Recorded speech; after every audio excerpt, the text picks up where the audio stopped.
Aqui estamos juntos mais uma vez para continuarmos a leitura de mais um livro de André Luiz. Lemos agora E a Vida Continua. Hoje, capítulo 2, Na Porta da Intimidade. Não longe surgiu o pequeno carro de passeio. Vinha devagar, muito devagar.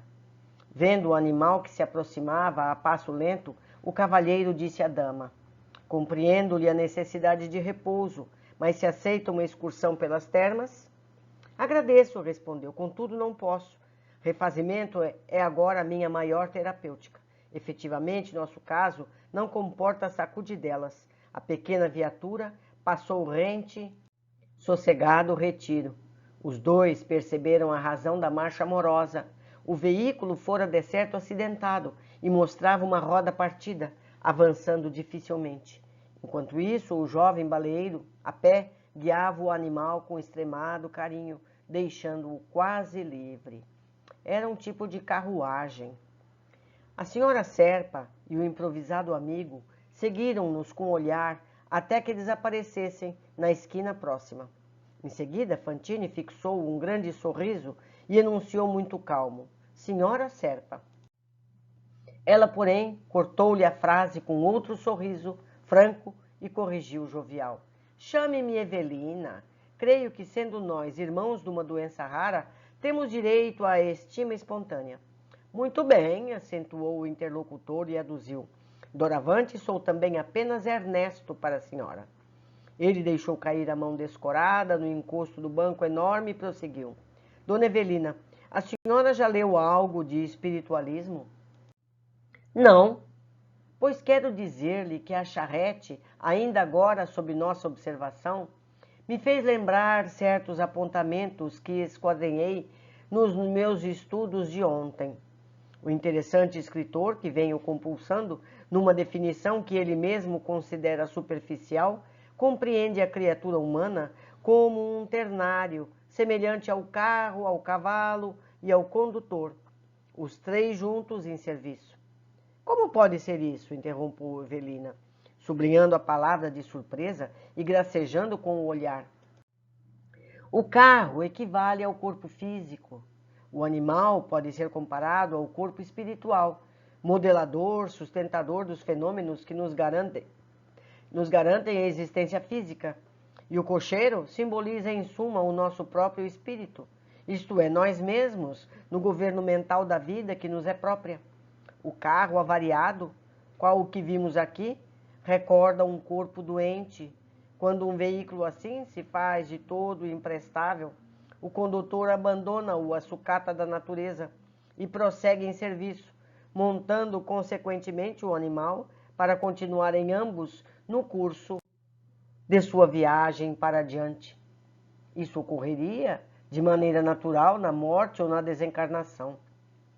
O corpo de carne, tornado inútil, é restituído à terra, enquanto que nosso espírito, envergando o envoltório de matéria sutil, que, aliás, lhe condiciona a existência terrestre, passa a viver em outro plano, no qual a roupa de matéria mais densa para nada mais lhe serve." Evelina riu-se sem perder embora o respeito que devia o interlocutor e alegou: "Teoria engenhosa. O senhor me fala da morte e que me diz desse trio durante o sono? Muito razoavelmente, nosso sono físico há descanso para os três elementos. Descanso esse que varia de condutor para condutor, ou melhor, de espírito para espírito. Quando dormirmos, o veículo pesado ou corpo carnal repousa sempre, mas o comportamento do espírito difere infinitamente. Por exemplo, depois de copioso repasto para o condutor e o cavalo, é justo se imobilizem ambos na inércia, tanto quanto o carro se carregam. Entretanto, se o boleeiro se caracteriza por hábitos de estudo e serviço, quando o veículo se detém na oficina para reajuste ou reabastecimento, ei-lo que utiliza o animal para excursão educativa ou tarefas nobilitantes. De outras vezes, se o condutor é ainda profundamente inábil ou inexperiente, patenteando o receio da viagem, sempre que o veículo exija restauração, ei-lo que se oculta nas imediações do posto socorrista, esperando que o carro se refaça, a fim de retomá-lo, à feição de armadura para a própria defesa. Evelina estampou um gesto de incredulidade e obtemperou. Nada conheço de espiritualismo. É profitente de alguma religião particularizada?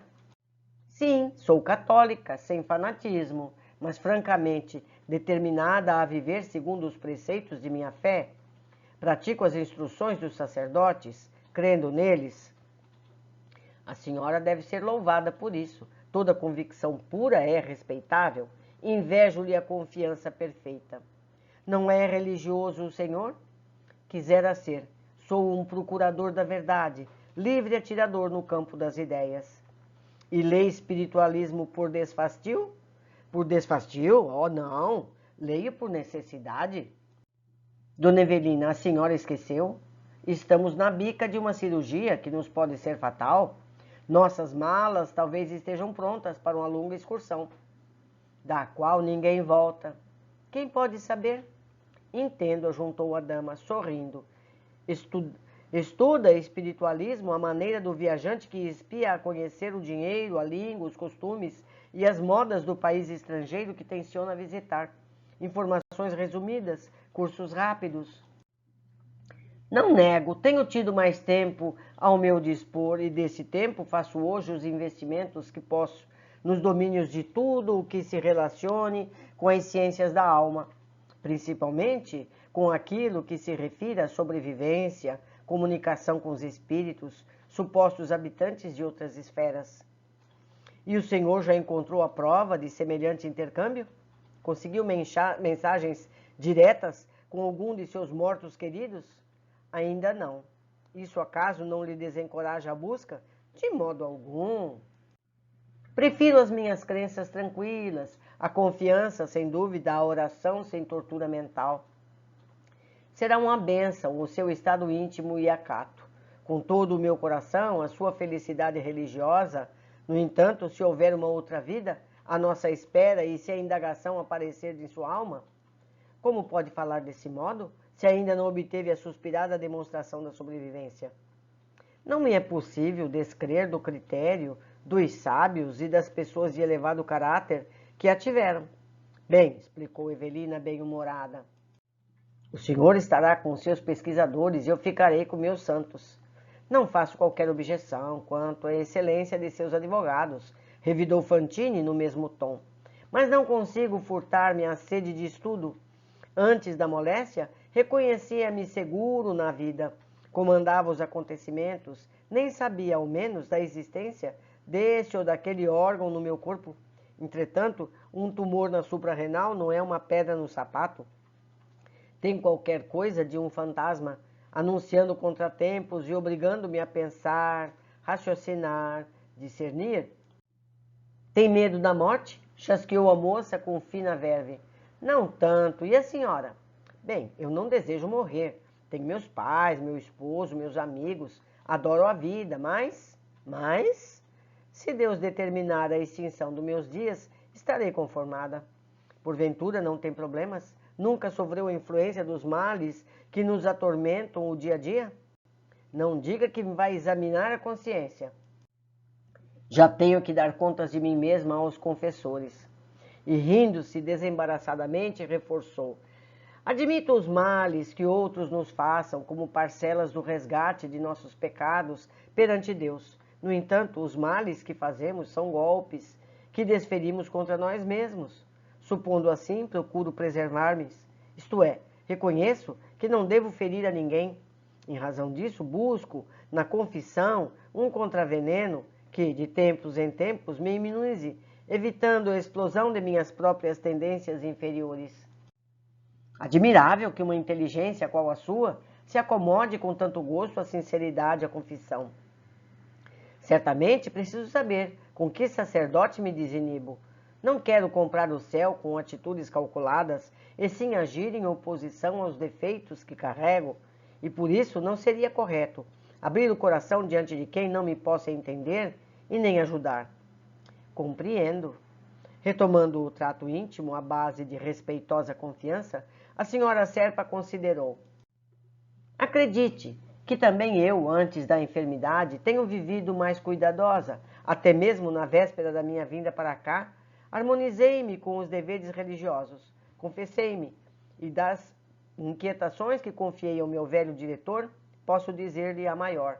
Não me conceda tanto, tartamudeou Fantine, espantado com a devoção carinhosa que a Evelina se exprimia. Por que não? Estamos aqui na ideia de que somos amigos de muito tempo. O senhor me fala de suas preparações ante as probabilidades da morte e não me deixa tocar nas minhas? Desataram-se ambos em riso claro e, quando a pausa mais longa se intrometeu no diálogo, entreolharam-se de modo significativo. Um e outro fixaram no rosto inequívoca nota de susto. A mirada recíproca lhes fazia observar que haviam caminhado a passos compridos para a intimidade profunda. Onde vira antes aquela jovem senhora, que a beleza e o raciocínio tanto favoreciam? Pensava Ernesto atordoado.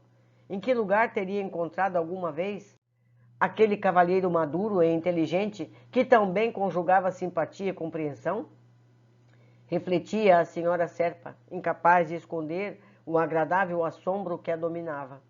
O intervalo consumiu segundos inquietantes para os dois, enquanto o crepúsculo, em derredor, acumulava cores e sombras, anunciando a noite próxima.